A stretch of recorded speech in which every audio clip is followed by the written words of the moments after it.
যদি মহানগৰবাসী বিশেষ কাম নাই তেনেহ'লে আপোনালোকে আজিৰ দিনটোত অন্ততঃ আৰু কিছু সময়লৈকে মহানগৰ বিভিন্ন প্ৰান্তলৈ যোৱাৰ যদি চেষ্টা আছে তেতিয়াহ'লে আপোনালোকে নাযাব, কিয়নো গুৱাহাটী মহানগৰৰ আমি দৃশ্য দেখুৱাম কিয় যাবলৈ মানা কৰিছোঁ।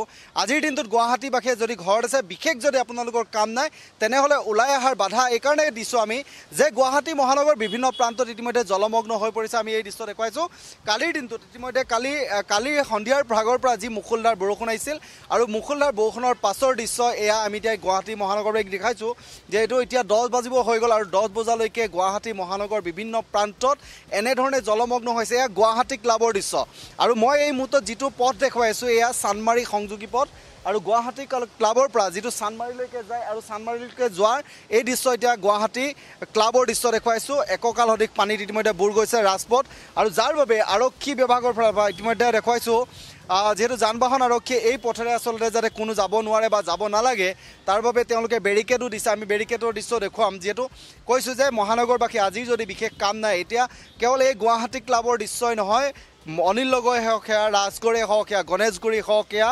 পাঞ্জাবাৰী হওক সেয়া, হাতীগাঁও হওক সেয়া, ৰুক্মিণী গাঁও হওক, মুঠতে বিভিন্ন প্ৰান্ত হৈ পৰি যিহেতু কালি সন্ধিয়া ভাগৰ পৰা যি মুষলধাৰ বৰষুণ আহিছিল আৰু মুষলধাৰ বৰষুণৰ পাছৰ দৃশ্য আমি ইতিমধ্যে দেখুৱাইছোঁ যে কেনেধৰণে জলমগ্ন হৈ আছে। আৰু এই দৃশ্য কেৱল আজিৰ দৃশ্য নহয়, এনেধৰণে যিহেতু এজাক বৰষুণ যদি আহে আৰু মুষলধাৰ বৰষুণ অহাৰ পাছত এনেধৰণৰ এটা দৃশ্য ইতিমধ্যে সততে দেখিবলৈ পোৱা গৈছে গুৱাহাটী মহানগৰত। আৰু যিধৰণে কোৱা হৈছে স্মাৰ্ট চিটিৰ কথা কোৱা হয়, যিধৰণে চৰকাৰ প্ৰশাসনৰ প্ৰতিগৰাকী বিষয়ববীয়া ইতিমধ্যে স্মাৰ্ট চিটিৰ কথা কয়, কিন্তু স্মাৰ্ট চিটিৰ দৃশ্য যদি আজিৰ দিনটোত কওঁ এয়া কোনো বিজ্ঞানসন্মত কোনো বৈজ্ঞানিক প্ৰযুক্তিৰে তেওঁলোকে এই কৃত্ৰিম বান সমস্যা সমাধান কৰাৰ ক্ষেত্ৰত আজিলৈকে কোনো তেওঁলোকে ব্যৱস্থা গ্ৰহণ নকৰিলে। কোটি কোটি টকা তেওঁলোকে তেওঁলোকে নলা নৰ্দমা পৰিষ্কাৰ ক্ষেত্ৰতে হওক বা বিভিন্ন ধৰণৰ তেওঁলোকে কামৰ ক্ষেত্ৰত তেওঁলোকে কোটি কোটি টকা আবণ্টন দিছে কেৱল গুৱাহাটী কৃত্ৰিম বান সমস্যা সমাধানৰ বাবে।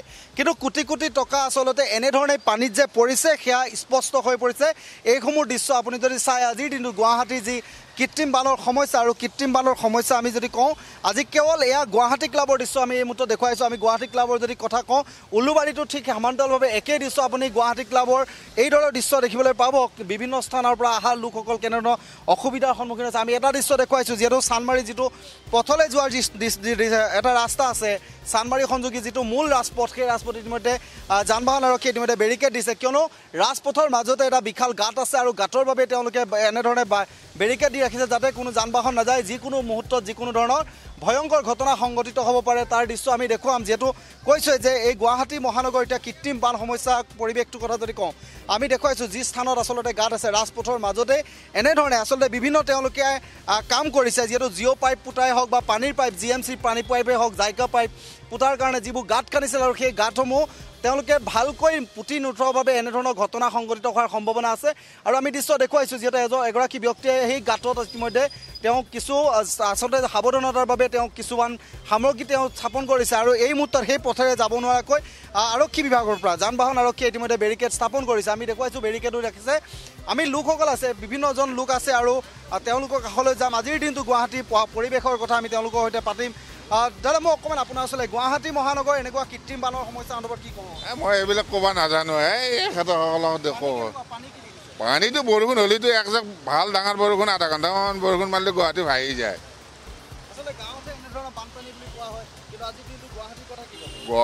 গাঁৱলীয়াটো গাঁৱতো বানপানী হ'লে সেইটো বেলেগ কথা, গুৱাহাটীতো বৰষুণৰ পানী ডুবি যায়। চৰকাৰ প্ৰশাসনে কোটি টকা আবণ্টন কৰিছে কৃত্ৰিম বানপানী সমস্যা সমাধানৰ বাবে, কিন্তু আজিৰ দিনটোত আজি কি কৰিব আমি এতিয়া ওলাব পৰা নাই বৰষুণত ধৰি এনেকুৱা বানপানী হৈ গৈছে ৰাস্তাত। নিশ্চিতভাৱে চাওক এই গাঁৱত আমি যদি কওঁ অঞ্চলত বাৰিষা কালত এনেধৰণৰ পানী হোৱাৰ দৃশ্য হয়তো সকলোৱে দেখে বা এনেধৰণৰ দৃশ্য সকলোৱে দেখি আহিছে, কিন্তু গুৱাহাটী মহানগৰত এজাক যদি মুষলধাৰ বৰষুণ হয় আৰু বৰষুণৰ পাছৰ দৃশ্য আমি বিভিন্নজনৰ লোক ইতিমধ্যে TC স্কুলত হয়তো পৰীক্ষা অনুষ্ঠিত হৈ আছে আৰু TC স্কুলৰ সন্মুখতে যিহেতু আছোঁ বিভিন্নজন লোক আছে। আমি তেওঁলোকৰ কাষলৈ যাম আজিৰ এই গুৱাহাটীৰ দৃশ্য সন্দৰ্ভত কি কয়, কিয়নো স্মাৰ্ট চিটি যি পৰিকল্পনা বা স্মাৰ্ট চিটি সন্দৰ্ভত যিধৰণে তেওঁলোকে চৰকাৰ প্ৰশাসনৰ প্ৰতিগৰাকী বিষয়ববীয়া যি ধম্বালি মাৰি কথা কয়, স্মাৰ্ট চিটিৰ কথা কয়, কোটি কোটি টকা আবণ্টনৰ নামত তেওঁলোকে ব্যয় কৰি আছে আৰু এই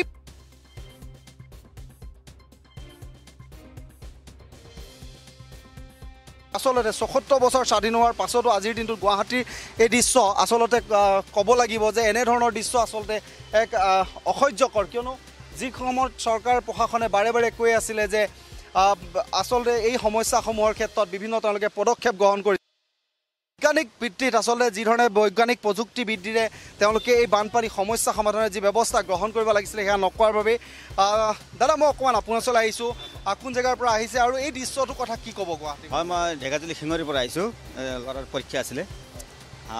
এই অৱস্থা পালোঁ আৰু একেবাৰে কি ক'ম আৰু ভাষা নাই, এনেকুৱা অৱস্থা গুৱাহাটী চিটিৰ গোটেই পানী আমি তাৰ পৰা আহোঁতে প্ৰায় 1.5 ঘণ্টা সময় লাগিলে আমাক, ৰাস্তাত প্ৰায় গাড়ী ডুবু অৱস্থা তেনেকুৱা হৈছিলে।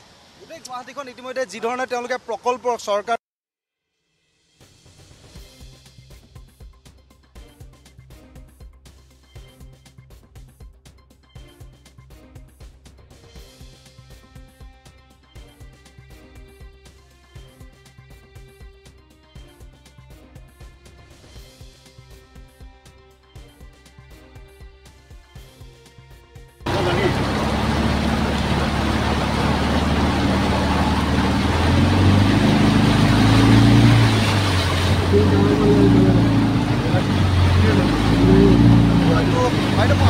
আহিছোঁ।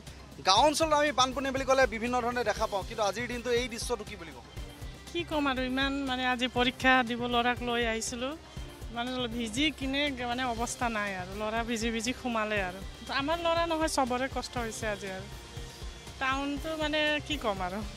স্বাধীনতাৰ ৭৫ বছৰ অমৃত উৎসৱ পালন কৰিছে চৰকাৰে, কিন্তু গুৱাহাটীৰ এই সমস্যা স্বাধীনতাৰ ৭৫ বছৰ অতিক্ৰম কৰি গ'ল, কিন্তু গুৱাহাটীৰ কৃত্ৰিম বান সমস্যা সমাধানৰ কাৰণে কিন্তু কোনোখন চৰকাৰ, সেয়া কংগ্ৰেছ বিজেপি এজিপি বুলি কথা নাই, কোনোখন চৰকাৰে কিন্তু আজিৰ দিনটোলৈকে এটা সঠিক সমাধান তেওঁলোকে আজিৰ দিনলৈকে বিচাৰিব নোৱাৰিলে। নাই, কৰিব পৰা নাই। আৰু আমাৰ মামাই মানে হেমন্ত মামাই এই গুৱাহাটীৰ সমস্যাটো দূৰ কৰিলে ভাল হ'ব আৰু মোৰ এইটোৱে কওঁ। নিশ্চিতভাৱে আমি কৈছোঁ, চাওক গুৱাহাটী মহানগৰ কৃত্ৰিম বান সমস্যাৰ কথা ইতিমধ্যে আমি কৈছোঁৱেই যে কেনেধৰণৰ পৰিৱেশে বিৰাজ কৰে আৰু বিভিন্নজনৰ ক্ষেত্ৰত যিহেতু বিভিন্ন কামত অহা ওলাই অহাৰ ক্ষেত্ৰত, সেয়া চিকিৎসাৰ ক্ষেত্ৰতেই হওক, সেয়া ব্যৱসায় বাণিজ্যৰ ক্ষেত্ৰতে হওক, ওলাই অহাৰ প্ৰতি লোক ইতিমধ্যে সমস্যাত পৰে। আৰু এই দৃশ্য ইতিমধ্যে আমি কৈছোঁ যে আজিৰ দিনটোত TC যি বিদ্যালয় স্কুল আছে, TC স্কুলত ইতিমধ্যে তেওঁলোকে এটা পৰীক্ষা অনুষ্ঠিত হৈ আছে, কিন্তু সেই পৰীক্ষালৈ অহা এইসকল পৰীক্ষাৰ্থীও ইতিমধ্যে তেওঁলোকে দুৰ্ভোগ ভুগিছে কৃত্ৰিম বানৰ বাবে। আৰু আমি দৃশ্য দেখুৱাইছোঁ, এয়া গুৱাহাটী মহানগৰ এটা দৃশ্য, গুৱাহাটী ক্লাবৰ দৃশ্য। এই মুহূৰ্তত গুৱাহাটী ক্লাবৰ দৃশ্য দেখুৱাইছোঁ। কেৱল গুৱাহাটী ক্লাবেই নহয়, সেয়া ৰাজগড় হওক, সেয়া অনিল নগৰ হওক, সেয়া পাঞ্জাবাৰী, সেয়া হাতীগাঁও, সেয়া লাগিলে বিভিন্ন প্ৰান্তত ইতিমধ্যে আপুনি যদি কয় গুৱাহাটীৰ কোনো স্থানলৈ এই মুহূৰ্তত এটা যাব পৰা পৰিৱেশ নাই। আমি এই দৃশ্য দেখুৱাই আছোঁ গুৱাহাটী ক্লাবৰ, যিহেতু কৈছোঁৱেই যে এনেধৰণৰ আচলতে কৃত্ৰিম বান সমস্যাৰ বাবে বিভিন্ন সময়ত চৰকাৰে বিভিন্ন পদক্ষেপ গ্ৰহণ কৰিছে, বিভিন্ন ধৰণে তেওঁলোকে আঁচনি ৰূপায়ণ কৰিছে। কৃত্ৰিম বান সমস্যাৰ বাবে তেওঁলোকে নলা নিষ্কাশনৰ বাবে কোটি কোটি টকা আবণ্টন দিছে, কোটি টকা ব্যয় কৰিছে, কিন্তু দৃশ্য একেটাই, এজাক বৰষুণ দিয়াৰ লগে লগে দৃশ্য দাদা মই অকণমান আপোনাৰ ওচৰলৈ আহিছোঁ। কি ক'ব, এনেধৰণৰ কৃত্ৰিম বান সমস্যা হৈয়ে আছে, চৰকাৰে তেওঁলোকে স্মাৰ্ট চিটিৰ কথা কয়, কিন্তু স্মাৰ্ট চিটিৰ দৃশ্য এয়া না, বহুত বেগ লাগিছে। আজি ল'ৰা ছোৱালীয়ে পৰীক্ষা আহিছে, এইটো তৰুণী TC আহিছোঁ, আমি বহুত সমস্যা ভুগি কিনে আহিলোঁ। আমিও এটা ঘৰৰ পৰা উবেৰ ভাড়া কৰিছিলোঁ, সেই উবেৰলৈ আধা ৰাস্তাত এৰি থৈ কিনে আকৌ কিবা অলপ দেৰি খোজকাঢ়ি ৰিক্সাৰ, তাৰপিছত ৰিক্সা লৈ কেনেবা কিবা কৰি আহিলোঁ, মানে বহুত